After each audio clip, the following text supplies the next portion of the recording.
Let's go.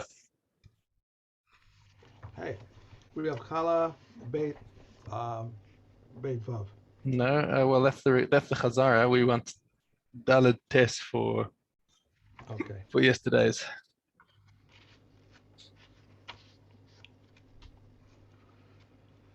Okay, Dalates.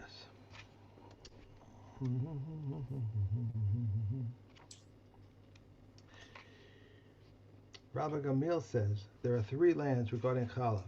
From No, Eretz, Daled Tes. you said, I think that all was right, got it. yeah, that was The Ches, following, yeah. I didn't put my tissue there. That's what happened yesterday. Hmm.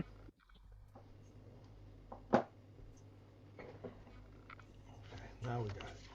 And the following may be given to any priest: devoted things, the firstborn, the redemption of the price of a son, the ransom of the firstborn of a donkey, the shoulder, the two cheeks, and the maw, the first of the fleece, oil which must be burnt, holy things of the temple, and first fruits. Rabbi Yehuda forbids the first fruits. Vetches of truma, Rabbi Kiva permits, but the sages forbid. It's because we said something about Rabbi Yehuda forbids it because there's really for Bikurim, right? Because he says that Bikurim is not enough sanctified that the Amei Haaretz can be relied on not to be mutameat. So it's still mixture, he says. Okay, good. Nita of Tekoa brought challah from Beitar, but they did not accept it from him. The men of Alexandria brought their chalot from Alexandria, but they did not accept them from them. The men of Hart, Siv Oim, Zovim, brought their Bikurim before Shavuos, but they did not accept them from them because of what is written in the Torah, and the feast of harvest, the first fruits of your labors, which you sow in the field. Okay. Excuse Excuse me. Thank you. Okay. Ben and Antinios brought up his firstlings from Babylon, but they did not accept them from him. Joseph the priest brought Bikurim of wine and oil, but they did not accept them from him. He also took up his sons and members of his household to make the minor Pesach in Jerusalem, but they turned him back, lest they establish it from itself as obligatory. Ariston brought his Bikurim from Apamia, and they accepted them from him because they said one who buys in Syria is as if one who buys in a suburb of Jerusalem. Okay, Okay, Orlah. So we know what Orlah is in when you have a fruit tree. The first 3 years are called Orlah, and they are prohibited, and the fruit is prohibited. It's asur b'hana. Okay, no benefit at all is allowed from them. You can't sell them to a goy, can't feed them to your animals. Okay. Then then in the 4th year, you have Neteravai, which we say has got the din of Maaseh Sheni, in almost all respects, according to Beis Hillel, which we follow. And then thereafter, from the 5th year onwards, the fruit is completely chulin. Okay, Okay. I have to pull this off the shelf because I did it yesterday. I said, no, we're not doing Oh, that. okay. Go ahead. That's what we were. Putting. So, Hanotea lisiag v'lekoros. If somebody plants a fruit tree, but he's not planting it for its fruit, he just knows it's a big strong tree and he wants it to be a fence for his garden. He's not interested in the fruit. Okay, or if he's planting it for wood. There are there's some trees where the wood fruit trees that make good wood. Apparently, fig trees make good wood as well. Okay, so if he's planting it for something other than the fruit, pater mina orla, then the din of orla doesn't take effect on the tree. And if somebody decides, oh look, it's got fruit, let me eat it, that's actually permitted because the tree was primarily planted for a border or for wood. Rabbi Yossi Omer, afilu amar hapnimi lemachal v'achitzon lisiag, hapnimi chayav v'achitzon patur. So let's say he planted a tree on the border of his property, and he said, "That's great. I like the inside because I can have the fruit, and the outside, but specifically the outside, I just want it to be a borderline." then if somebody walks past the outside, then they don't, and they know that this is the case, then they don't need to worry about Orlah for the fruits. Okay. Mishnah base. At the time of the original conquest of Eretz Israel. So this is before before the kedusha of Eretz Israel took effect. Now Orlah Minatora is only chayav in Eretz Israel. So when the Dor Midbar came into Eretz Israel, then it depends on what they found over there. Matu natua patur. If they found trees that had already been planted in the areas that they conquered, there was no din of Orlah on them, even if they could tell that these were saplings that were only 1 year old. Okay, but if they found it planted and it had fruit, they were allowed to eat from it. Natu af al pi shelo kibshu chayav. If they planted something there afterwards, even though they hadn't finished conquering the land, then it was chayav. So I don't know what the circumstances would be, but let's say that somebody snuck behind enemy lines and planted a tree, Right. and then came back, and then they subsequently conquered the land. That tree would still have a din of Orlah. If somebody plants a tree, like let's say the municipality plants a tree in the middle of a public area and says anyone who wants the fruit can come and have, that's chayav in Orlah. It's even though it's planted for the masses, that isn't a patur. Rabbi Yehuda poter, however, Rabbi Yehuda says that there's no Orlah here because he learns from the pasuk, Yeh lachem arelim. It says it's for you. V'sover Rabbi Yehuda sheyesh kan riboy achariboy, then Rabbi achariboy ela lema'at. He says it's only for you as an individual, not if it's planted for everyone. Okay, but the halacha does not follow Rabbi Yehuda. Hanotea b'rishus harabim. I'll wait till you finish. Go ahead. Hanotea b'rishus harabim. If somebody plants a tree in the public domain, or if a non-Jew comes and plants in Eretz Israel,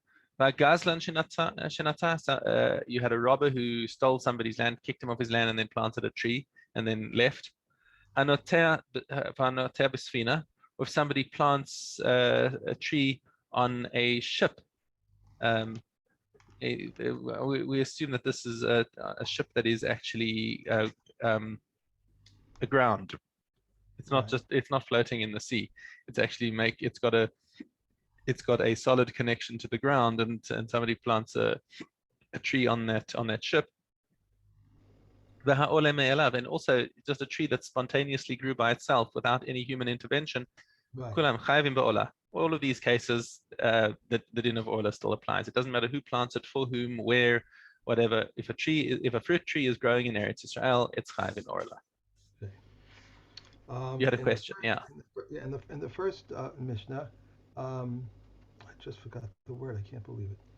If planting, even though he says that if it's for food is one thing, if it's at the outer side of if it's for a fence or a beam, aren't we worried about I can't think of the word. You know what I mean? People suspecting that he planted for food, or the word just went out of my head.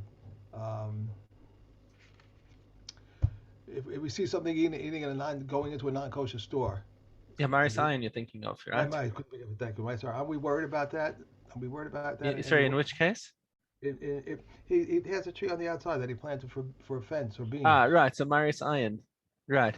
So the concern about Maris Ayin. Yeah, I guess in such a case you would have to like make a signpost saying this tree is only for wood, and therefore have a big explanation on the outside saying why this is a pater from Orlah. Because you're right. I would personally be inclined to paskin that you've got Maris Ayin issues over here. You're right. Because a lot of the issues that we have in this new sector with Ma'aser Sheni and this and when Trumas and all that, there's also Maris Ayin. We have to worry about what people see and what people think and all that. So I thought this would be included in that. You're right, and it's a fair point that you make, and possibly the Mishna is talking in a case where it's clearly signposted and it's well known or whatever that this tree was planted for wood. Right. Okay. All right. Thank you. Okay. Mishna Gimel. Ilan shene karba sela imo. Okay. A tree was uprooted and the rock with it. Now, a sela is normally is a term used for rock, but what we're talking about here is the clump of soil that's attached to the roots of the tree. Okay. Uh, so the tree got uprooted in a storm, let's say, and it's still got the soil around its roots. Shtafo nahar, or it got the river the river flooded and uprooted the tree, but it still got the soil attached to its roots. Now, if that tree subsequently retakes root, do you have to reset the Orlah clock?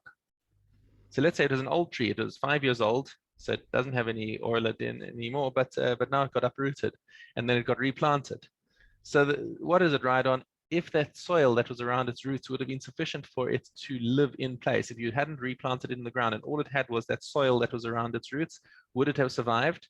If it would have survived, then you don't reset the clock. But if not, if that tree was going to die, just lying where it was, and now you replanted it and now it lives, that means reset the Orla clock.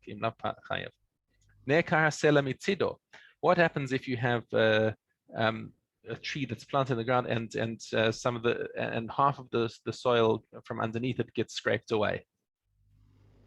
Okay, so it's only partially still got its roots in the ground. Or or the like plow went by and uprooted the part of the roots. Or um, or a person shook the tree and let's see,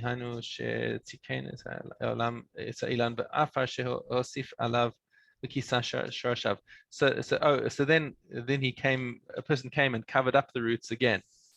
So do you restart the Orla clock? Once again, it's exactly the same question. If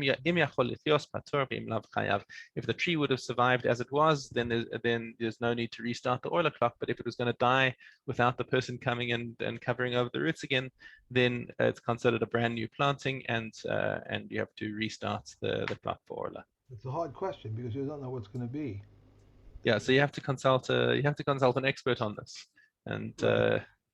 Yeah, it's not an easy question to see. I mean, we had a tree that we thought everything was gone, and mhm. started coming back. Out of the blue, we were ready. I'll show you actually. We Or it brought was it up. uprooted. No, no, it would. No, it was a storm, and it just everything came off, and it didn't get enough water or sun or whatever it was. Mm, We put it in the wrong place, and that was it. And we put it in a different place, and we watered it, and it came back. So, very good. you know, Should now have I think lots of nachas from it. Okay. it's dying again. Now. I don't Yeah. know. Okay. Chala base Vav. Okay, I'm sorry. I didn't hear what you said. I'm sorry. Challah, Chala. Yeah. base 12. Okay. 5/4 of flour are liable to challah. They, their leaven, fine bran, and coarse bran are 5/4. They are liable. But if the coarse bran was removed from them and returned to them, they are exempt. The measure of challah is 1/24. If one makes dough for himself or for his son's banquet, 1/24. A baker who makes it for sale in the market, so too a woman who makes it for sale in the market, 1/48. If a dough is redeemed unclean, whether by error or by circumstances beyond the control, 1/48. If it was rendered unclean deliberately, or 24th, 1/24. So the sinner will not be rewarded. If Eliezer says it may be taken from the clean for the unclean, how? Clean dough and unclean dough. It takes the measure of challah from the dough for which no challah has been taken, and puts less than an egg's bulk in the middle in order that he take it from that which is nearby, but the Kakaman forbid. Okay. Okay. Mastros Gimel Vav.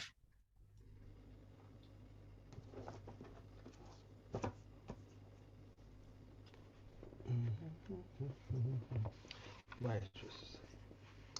Roofs are exempt even when they belong to a courtyard, which is liable. A doorway, portico, or balcony count as a courtyard, and if it is liable, they are liable, and if it is exempt, they are exempt. Cone-shaped huts, watch huts, and summer huts are exempt. A Genesareth hut, even if there are a hand mill and poultry in it, is exempt. A potter's hut, the inner hut is liable, but the outer is exempt.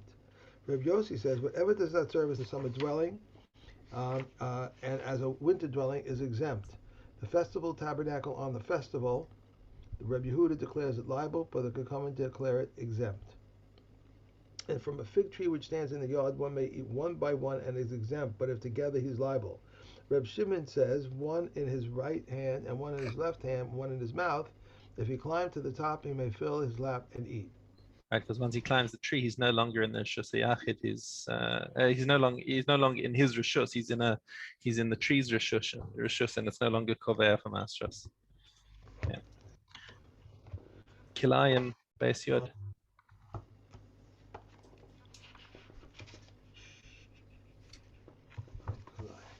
Okay. Base Yud. Everything within a bet rover is included in the measurement of a bet rover. The space occupied by a vine, a grave, or a rock is included in the measurement of a bet rover.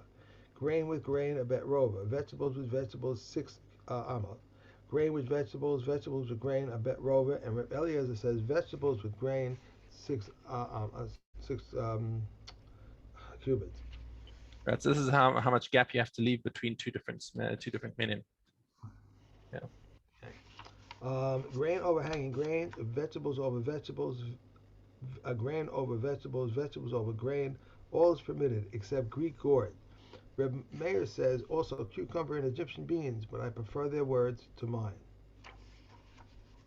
And a bed of 6 handbreadths by 6 handbreadths may be sown with 5 seeds, four on the 4 sides of the bed and one in the middle. If it has a border 1 handbreadth high, it may be sown with 13, three on each border and one in the middle. One may not plant turnip heads in the border because it would fill it up. Rabbi Yehuda says 6 in the middle. Okay. Right. That's it. Okay. Right. Nagaim.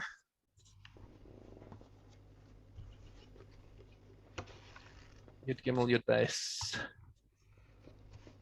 If a Matzorah enters a synagogue, a partition is made for him 10 handbreadths high for an area 4 cubits wide. He enters first and leaves last. So this way he's not matame everyone else inside the shul. So he has to go in first, and they have that partition for him so that he doesn't. It sounds like the COVID shuls, right? Anything that requires a phantom cover to curtail tumah in the tent of a corpse requires a phantom cover to curtail tumah in an afflicted house. And anything that requires only a covering to curtail tumah in the tent of a corpse requires only a covering to curtail tumah in an afflicted house. These are the words of Rav Meir.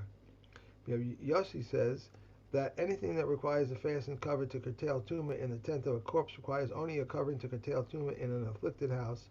And anything that requires only a covering to curtail tumah in the tent of a corpse is tahor in an afflicted house, even if it is uncovered. And the halacha follows Rabbi Yossi over here. That the tumah imparted by a metzora is 1 degree down from a mace in terms of protection. So if you have something that's masil just by a loose cover inside an ohel mace, then he won't be even the tamiyat even if it's open, right? As we see in the Mishnah. Okay. How do we make a metzora tahor? He brings a new earthenware pitcher, places it in a quarter of a log of living water, and brings 2 wild birds. The Kohen slaughters one of them over the earthenware vessel onto the living water, digs a hole, and buries the bird in front of the metzora. He takes cedar wood, izov, and red wool and binds them together with the end of the wool. Then the Kohen brings the tips of the wings and the tip of the tail of the second bird near the cedar wood, izov, and red wool, dips and sprinkles them 7 times in the back of the Metzora's hand, and some say on his forehead. And so too would the Kohen sprinkle on the outside of the lintel of an afflicted house. He then comes to send away the living bird. He does not turn his face to the sea, nor to the city, nor to the desert, as stated, and he shall send the living bird out of the city toward a field. He then comes to shave the Metzora.